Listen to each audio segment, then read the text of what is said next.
অৱগত কৰিছে, মন্ত্ৰী বিধায়কক অৱগত কৰিছে, তাৰ বাবে ধন্যবাদ দিছোঁ আপোনাসকলক। আমাৰ আজি এই দুখীয়া ৰাইজৰ খেতিৰ ওপৰতে নিৰ্ভৰ, খেতিৰ পৰাই আমি ল'ৰা ছোৱালীক পোহপাল দিয়া, লিখা পঢ়া সকলোবিলাক আমি ভৰণ পোষণ দিবলগীয়া হয়। ৰাজকৰ গুৰুকৰ সকলোবিলাক দিয়া হয়, কিন্তু আজি আমি কি কৰিম?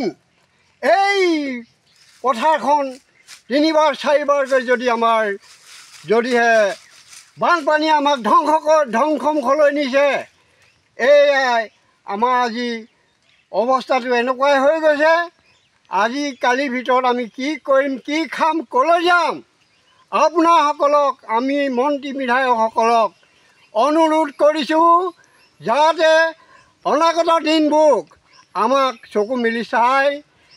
এই চলতে আৰু আমি কথা কিছুমান ক'বলগীয়া আছে যদিও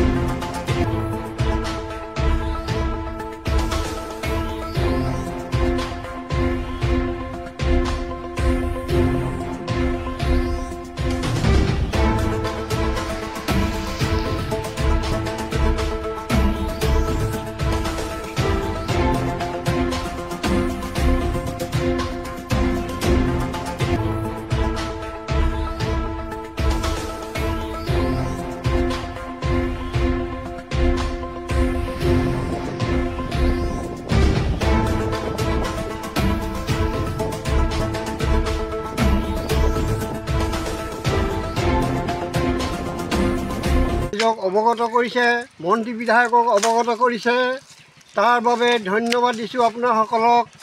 আমাৰ আজি এই দুখীয়া ৰাইজৰ খেতিৰ ওপৰতে নিৰ্ভৰ, খেতিৰ পৰাই আমি ল'ৰা ছোৱালীক পোহপাল দিয়া, লিখা পঢ়া সকলোবিলাক আমি ভৰণ পোষণ দিবলগীয়া হয়।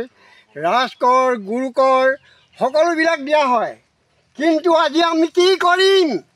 এই পথাৰখন তিনিবাৰ চাৰিবাৰকৈ যদিহে বানপানীয়ে আমাক ধ্বংসমুখলৈ নিছে, এয়াই আমাৰ আজি অৱস্থাটো এনেকুৱাই হৈ গৈছে। আজি কালিৰ ভিতৰত আমি কি কৰিম, কি খাম, ক'লৈ যাম? আপোনাসকলক আমি মন্ত্ৰী বিধায়কসকলক অনুৰোধ কৰিছোঁ, যাতে অনাগত দিনবোৰ আমাক চকু মেলি চাই।